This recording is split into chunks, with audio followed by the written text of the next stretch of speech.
Hi friends, என் பேர் ராகுல். Welcome to Photoshop Tamil tutorial. நாம் இன்றைக்கி வந்து பென் டூல் வச்சு எப்படி கட் பண்ணுறதுன்னு பார்ப்போம். அந்த பென் டூல் இருக்க ஆப்ஷன்ஸ் எல்லாம் பார்ப்போம். ஃபஸ்ட் நான் வந்து ஒரு இமேஜ் ஓப்பன் பண்ணிக்கிறேன். இதில் போயிட்டு வந்து ஒரு இமேஜ் உங்களுக்கு எந்த இமேஜ் பிடிக்குதோ அந்த இமேஜ் வந்து நீங்கள் எடிட் பண்ண தேவையான இமேஜ் ஓப்பன் பண்ணிக்கிட்டேன். இதுதான் பென் டூல். இதோட ஷார்ட்கட் வந்து பி இங்கேயே இருக்கும். இது வந்து ஃபஸ்ட்டு பென் டூல். இது வந்து இப்படி பாயிண்டாக வச்சு கட் பண்ணுறதுக்கு இந்த பென் டூலு. இது வந்து இப்படி போடுறத வந்து பாத்துன்னு சொல்லுவாங்க.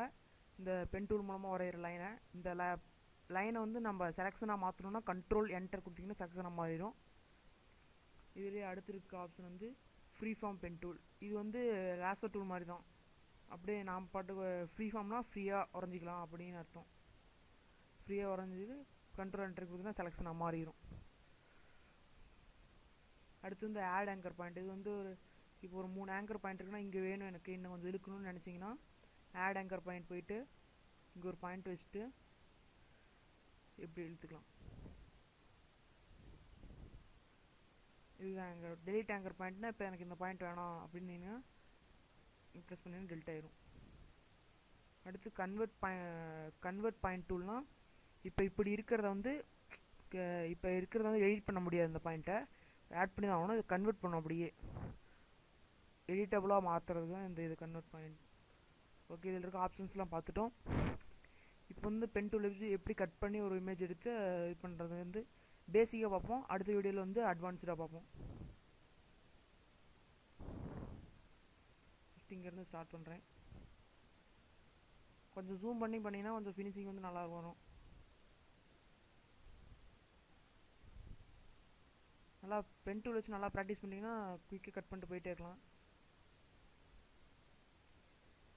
கட்டிங் வந்து நீங்கள் இதுவும் யூஸ் பண்ணலாம், லேசர் டூல், அப்புறம் நிறைய இந்த டூல், குயிக் செலெக்ஷன் டூல், எல்லா டூலும் யூஸ் பண்ணலாம்.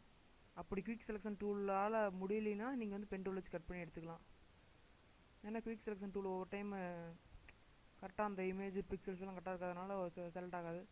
அந்த டைமில் வந்து நீங்கள் பென் டூல் வச்சு கட் பண்ணிக்கலாம். ஃபஸ்ட்டு குயிக் செலெக்ஷன் டூலில் பண்ணி பாருங்கள். அதில் முடியலைன்னா நீங்கள் வந்து பென் டூல் வச்சு கட் பண்ணிக்கலாம். ஏன்னா ஃபோட்டோஷாப்பில் இப்படி தான் கட் பண்ணுங்கிறது இல்லை, எப்படி வேணால் கட் பண்ணிக்கலாம். ஃபோட்டோஷாப்பில் கட் பண்ணுறதுக்குலாம் நிறையா மெத்தட் இருக்குது. அந்த லேசர் டூல் இதை வச்சு கட் பண்ணிக்கலாம். சரி, நான் வந்து கட் பண்ணி முடிக்க போகிறேன். கடைசி பாயிண்ட் வச்சிங்கன்னா இங்கே வந்து ரவுண்ட் மாதிரி காட்டும். லேசர் டூல் மாதிரி தான் இதுலேயே ரவுண்ட் காட்டும். இப்போ வந்து நம்ம வந்து ஒரு அந்த இமேஜ் கட் பண்ணி எடுத்து ஒரு பாத்தாக செலக்ட் பண்ணி வச்சு இந்த பாத்தை வந்து ஒரு செக்ஷன் மாற்றுறதுக்கு வந்து சொல்லியிருக்கேன். கண்ட்ரோல் என்டர் தான் ஷார்ட்கட். அடுத்து வந்து ஃபெதர். இப்போ ஒரு இமேஜ் கட் பண்ணி எடுக்கிறோன்னா அந்த கட் பண்ணி எடுத்த மாதிரி தெரியக்கூடாது இல்லையா, அதனால் வந்து ஃபெதர் கொஞ்சம் கொடுக்கணும். எப்பவுமே ஒரு இமேஜ்னு எடுத்துட்டிங்கன்னா ஒரு 1.5 அந்த ரேஞ்சில் ஃபெதர் கொடுக்கணும். போன ஷார்ட்கட் கிளாஸ்லேயே சொல்லியிருப்பேன். அதில் கண்ட்ரோல் ஜியோ எழுதிங்கன்னா அந்த செலெக்ஷன் மட்டும் புது லேயருக்கு மாற்றுறதுக்கு.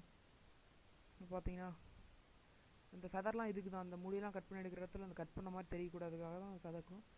இப்போ வந்து ஒரு கிரேடியன்ட் அப்ளை பண்ணி காட்டுறோம் பாருங்க பேக்ரவுண்ட்.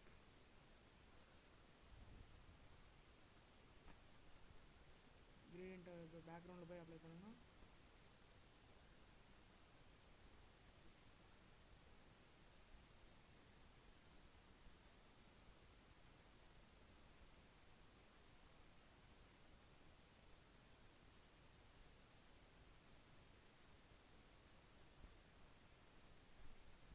இப்படி நம்மளுக்கு தேவையான பேக்ரவுண்ட் வந்து நீங்கள் வச்சுக்கலாம். இதை வச்சு நீங்கள் என்ன வேணால் எடிட் பண்ணிக்கலாம். உங்கள் இமேஜ் வேறு எங்கேயாச்சும் வேறு இடத்துல இருக்க மாதிரி அப்படி கூட வச்சுக்கலாம். அதுவும் நான் ஒரு கிளாஸில் சொல்லுவேன் வேறு எப்படி நம்ம இமேஜ் மாற்றுறதுன்னு. ஓகே, தேங்க்ஸ் ஃபார் வாட்சிங். என்னோடய வீடியோஸ் பிடிச்சிருந்தால் லைக் பண்ணி அழுத்துங்க. இன்னும் நிறையா வீடியோஸ் வேணுன்னா சப்ஸ்கிரைப் எழுப்புங்க.